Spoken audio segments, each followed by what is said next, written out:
देश में hit and run के नए कानून को लेकर चालकों की हड़ताल का असर आम जनजीवन पर पड़ने ही लगा था।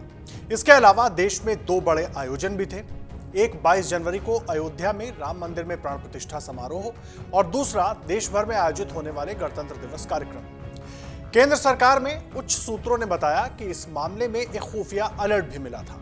वो अलर्ट ऐसा था जिसने सरकार की नींद उड़ा दी थी, जिसके चलते केंद्रीय गृह मंत्रालय को फौरी तौर पर अखिल भारतीय परिवहन कांग्रेस के पदाधिकारियों के साथ बैठक करनी पड़ी। उस अलर्ट में ऐसी आशंका जताई गई थी कि देश में कुछ राजनीतिक दलों से जुड़े लोग ट्रक बस ड्राइवर हड़ताल को किसान आंदोलन की तर्ज पर आगे बढ़ाने की कोशिश कर रहे थे। उत्तर प्रदेश सहित कई राज्यों में इस हड़ताल ने उग्र रूप लेना शुरू कर दिया था। समाजवादी पार्टी के राष्ट्रीय अध्यक्ष अखिलेश यादव ने सोशल मीडिया प्लेटफॉर्म एक्स पर एक पोस्ट में लिखा कि ड्राइवर ही देश के ड्राइवर को बदल देंगे। अखिलेश ने कहा कि ड्राइवरों का दर्द वही समझ सकता है जिन्होंने उनके साथ रोटी साझा की है। ड्राइवरों के खिलाफ लाए गए काले कानून के विरोध में हमारी तरह देश प्रदेश की जनता भी ड्राइवरों के साथ खड़ी है। इस मामले में दम्भी भाजपा सरकार को बैक गियर भी डालना होगा और यू टर्न भी करना होगा। कांग्रेस पार्टी के पूर्व अध्यक्ष राहुल गांधी ने हिट एंड रन कानून और ट्रक ड्राइवरों के प्रदर्शन को लेकर केंद्र सरकार पर हमला कर दिया। उन्होंने कहा कि बिना चर्चा के कानून बनाने की जिद लोकतंत्र की आत्मा पर निरंतर प्रहार है। जब 150 से अधिक सांसद निलंबित थे, तब संसद में शहंशाह ने भारतीय अर्थव्यवस्था की रीढ़ ड्राइवर्स के विरुद्ध एक ऐसा कानून बनाया जिसके परिणाम घातक हो सकते हैं। सीमित कमाई वाले इस मेहनती वर्ग को कठोर कानूनी भट्टी में झोंकना उनकी जीवनी को बुरी तरह प्रभावित कर सकता है। इस कानून का दुरुपयोग संगठित भ्रष्टाचार के साथ वसूली तंत्र को बढ़ावा दे सकता है। लोकतंत्र को चाबुक से चलाने वाली सरकार शहंशाह के फरमान और न्याय के बीच का फर्क भूल चुकी है। प्रियंका गांधी ने भी इस मामले में केंद्र सरकार को घेरने का प्रयास किया।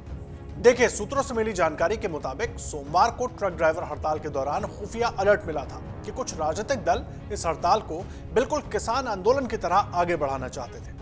खास तौर पर उत्तर प्रदेश, बिहार, पश्चिम बंगाल, महाराष्ट्र, हरियाणा, पंजाब, राजस्थान, तेलंगाना, उड़ीसा, मध्य प्रदेश और तमिलनाडु सहित कई दूसरे राज्यों में इस हड़ताल को लंबा खींचने की तैयारी हो रही थी। राष्ट्रीय राजमार्ग जाम करने के अलावा रेलवे ट्रैक पर भी भारी वाहन खड़ा करने का अलर्ट सामने आया था। अगर यह हड़ताल आगे बढ़ती तो केंद्र सरकार के दो बड़े आयोजनों पर संकट मंडरा सकता था। एक राम मंदिर की प्राण प्रतिष्ठा कार्यक्रम और दूसरा गणतंत्र दिवस समारोह। देश भर से लाखों लोग अयोध्या पहुंचेंगे। हड़ताल के दौरान वहां पर जरूरी सामान और मंदिर निर्माण से जुड़ी वस्तुओं का पहुंचना मुश्किल हो जाता है। इस तरह के अलर्ट के बाद केंद्रीय गृह मंत्रालय सतर्क हो गया। सबसे पहले all India motor and goods transport association के पदाधिकारियों से संपर्क साधा गया। आनंद फानन में एसोसिएशन अध्यक्ष राजेंद्र कपूर के माध्यम से एक अपील जारी की गई। राजेंद्र कपूर ने सभी परिवहन चालकों और स्वामियों से अपील करते हुए कहा कि इस विषय में बातचीत से हल संभव है। सभी लोग धैर्य से काम लें। ये कानून अगर लागू भी होंगे तो वो 1 अप्रैल 2024 से अस्तित्व में आएंगे। सरकार के समक्ष मजबूती से ड्राइवरों का पक्ष रखा जाएगा। मंगलवार को देर शाम हिट एंड रन के नए कानून को लेकर अखिल भारतीय परिवहन कांग्रेस और गृह मंत्रालय के बीच लंबी बातचीत हुई। केंद्रीय गृह सचिव अजय भल्ला ने भी अपना बयान जारी कर दिया। उन्होंने कहा कि हमने आज अखिल भारतीय परिवहन कांग्रेस के प्रतिनिधियों से चर्चा की है। सरकार ये बताना चाहती है कि नए कानून एवं प्रावधान अभी लागू नहीं हुए हैं और हम ये भी कहना चाहते हैं कि भारतीय न्याय संहिता की धारा 106(2) लागू करने से पहले अखिल भारतीय परिवहन कांग्रेस से विचार विमर्श करने के बाद ही निर्णय लिया जाएगा। इसके बाद ट्रक और बस ड्राइवरों की हड़ताल वापस ले ली गई।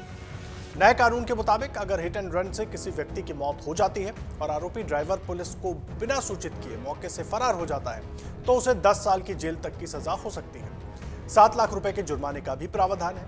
इस मामले में आरोपी ड्राइवर को पुलिस थाने से जमानत नहीं मिलेगी। पहले वाला कानून बेहद नर्म था। उसमें लापरवाही से गाड़ी चलाने के कारण किसी व्यक्ति की मौत होती है तो उस पर अधिकतम 2 साल की सजा का प्रावधान है। आरोपी ड्राइवर को थाने से ही जमानत भी मिल जाती है। अगर आप ये वीडियो YouTube पर देख रहे हैं तो हमारे चैनल को सब्सक्राइब करें और बेल आइकन को दबाना ना भूलें। अगर आप Facebook पर ये वीडियो देख रहे हैं तो हमारे पेज को लाइक करें।